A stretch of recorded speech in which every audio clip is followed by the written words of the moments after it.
Hi, my name is Keating, and I'm very glad to be with you all to honor and to celebrate Maria Lugones' wonderful work and life. And I remember hearing about Maria long before I actually met her. She was a professor at Carleton College in Minnesota, where I was a student, and she was just legendary on campus. She would describe herself as an anarchist, lesbian, feminist philosopher, and everyone wanted to take her courses. Well, maybe not everyone, but many of us did. So her classes were very hard to get into. I was finally able to get into one during my junior year, and it was so worth the wait, as those of you who have been lucky to have her as a teacher could understand and imagine. The course was feminist philosophy, and it just blew my mind. It was a wonderful course. I'd leave every class just brimming with ideas and thoughts and energy, and it really marked both. It was a great class, but it also really marked the beginning of a lifetime of friendship and political work together with Maria. She and I worked together for over 30 years as fellow collective members of the popular education collective Escuela Popular Norteña, which Maria founded in northern New Mexico in 1990. So one of Maria's famous or well-known aphorisms is, "I will not think what I won't practice."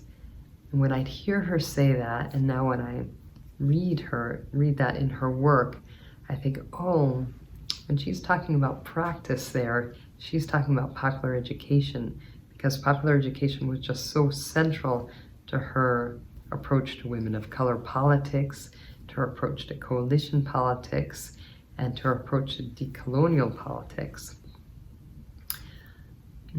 For those of you who aren't familiar with popular education, it's a mode of doing political work that's grounded in critiques of top-down or hierarchical approaches to political organizing, and really pivots on the process of coming to critical consciousness through collective analysis, dialogue, and critique.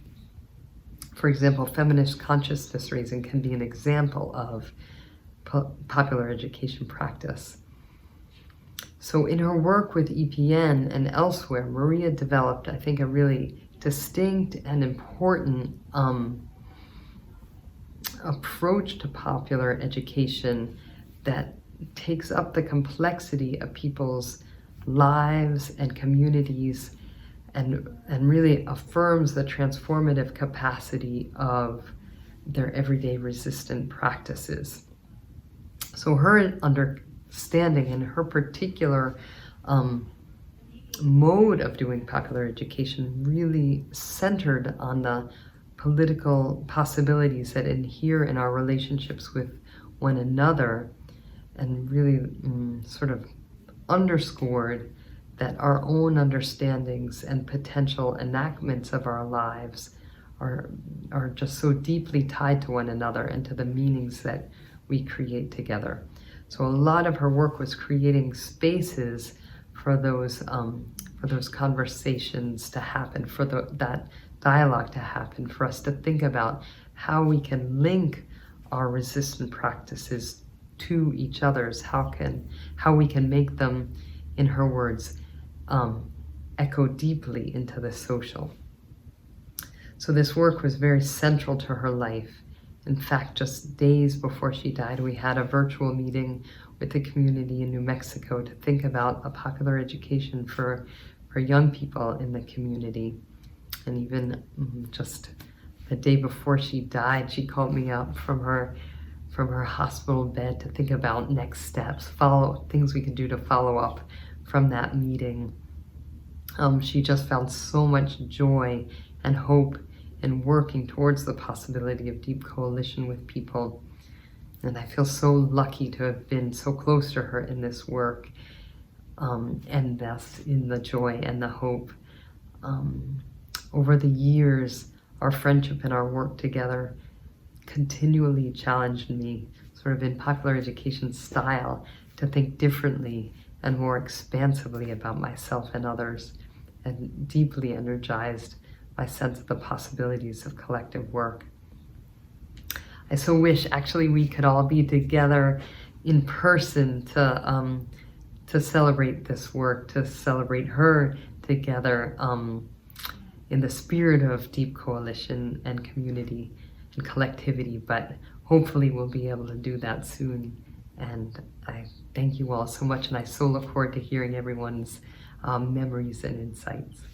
I first read Maria Lugones' work in 1996. And to this day, I remember the impact that her work had in me and the way in which her words changed my life and they changed my philosophical trajectory. Like many others, I started reading Maria Lugones by reading the essay Playfulness, World Traveling, and Loving Perception. And at the time, I had just, it was my second year in a full time position. I was finishing my doctorate, and I did not think that I had a philosophical community. I did not feel that I fit in the world of philosophy. And thus, finding a work written by a Latina, a work that explained in such a beautiful way um, what it meant to world travel was absolutely crucial for me. At the time, I could not understand the playfulness that Maria talks about in the essay.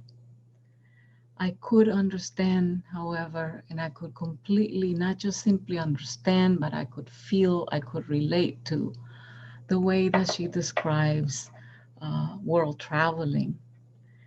And I also longed for the kind of loving perception that she described in that piece. Reading her work for me has led me to think differently, to think resistantly, and to think with a desire for coalition. I often think about poetry, and I always think of try to think poetry and philosophy together. And when I was invited to discuss the impact that Maria has had in my work, in my life, I thought of various poems. And I wanted to read one of these poems, and it is by Alejandra Pizarnik. And I wanted to dedicate this poem to Maria. La palabra que sana, por Alejandra Pizarnik. Esperando que un mundo sea desenterrado por el lenguaje, alguien canta el lugar en que se forma el silencio. Luego comprobará que no porque se muestre furioso existe el mar, ni tampoco el mundo. Por eso, cada palabra dice lo que dice y además más y otra cosa. I think of Maria's words, and I always think of the way in which her words say something more and something else. And despite her loss, she still remains with us through those words. My name is Velez, and I'm an assistant professor of gender and women's studies at the University of Illinois, Urbana-Champaign. I'm completely honored to be among other faithful witnesses of Maria Lugones' life and legacy, and to be able to engage in the work of keeping her memory alive, even in the time of a global pandemic where collective expressions of grief are really difficult. When I am thinking about the impacts and the legacy of Lugones, I take some solace in the thought that all of our multiplicitous selves, by virtue of knowing her personally and through her writing, are keeping her spirit present because of our relationships to her. And when I think about the impact of Lugones's work on my life and on my thinking, the first word that comes to mind is transformative. So just to give you a little bit of background on kind of how I come to the work and to further motivate the impacts that Lugones has had on me and my thinking, I came to grad school in philosophy right out of my undergrad studies. I was a young mixed white and Mexican American woman who had moved to Long Island, New York after growing up my whole life in Oklahoma. And as an undergrad, I didn't really know that there were Latinas working in the field of philosophy. In fact, I wasn't exposed to the work of those like Gloria Anzaldúa, Linda Alcoff, Mariana Ortega, and María Lugones until my first semester in graduate school. It was a course outside of the philosophy department in the Department of Women and Gender Studies, where I first encountered the work of Latina feminists. And it was in this course that I wrote a paper about Gloria Anzaldúa. And after writing this paper, I remember being very excited, and I took the paper to my mentor, Eduardo Mendieta. And after we were talking about the fact that there were other Latinas in philosophy, he pointed me in the direction of María Lugones's work. And I remember really vividly reading Playfulness, World Traveling, and Loving Perception for the first time. It was a transformative experience, and I left, the end of that essay hungry to read more, to engage more, to learn more, from Lugones, and to see what else she had out there. And my relationship to Lugones's work was deepened by two of my mentors who are also friends of Lugones. And this is Mariana Ortega and Nancy Tuana, two people who really helped me to grow as I went through the journey of grad school. And so Mariana Ortega's work in the space of the Roundtable on Latina and Latinx Feminism, which Lugones frequented in its early years. And this was a little before my time coming to the Roundtable, but you hear stories. And that this was a place where Latinas and Latinx scholars from across disciplines and across generations could come together to generously, rigorously, and lovingly engage with one another. So that is, the space that Mariana has cultivated through the Roundtable. And I learned so much from this collective and from Mariana's own engagements with Latina and Latinx feminist philosophers like Lugones, how to read them rigorously, how to read them generously and lovingly, but also critically, I think. And that is such an important dimension of the Roundtable and the space of the Roundtable. And my other mentor, Nancy Tuana, also really deepened my relationship to Lugones. So in the fall of 2016, in Nancy's Feminist Theory graduate seminar, the idea was cooked up for a conference on the work of María Lugones, which led to the 2018 Tour de Decolonial Feminism conference that was inspired by the work of María Lugones. So Nancy and I worked to co-organize this conference, and in anticipation for it, we co-led a graduate seminar on Lugones's entire corpus, and teaching Lugones's work in this environment was yet again, transformative for me and for our seminars collective. And we were so lucky to have the opportunity to carry on these conversations at the conference cara a cara, face to face, not only with one another, but with Lugones herself and many of Lugones's now well known and well established in their own right, students of hers and interlocutors. And so we had these conversations, and I take comfort in knowing that we were able to hold this special space. And I think that those who attended the conference can confirm that we were able to do that while Lugones was still with us and was able to participate.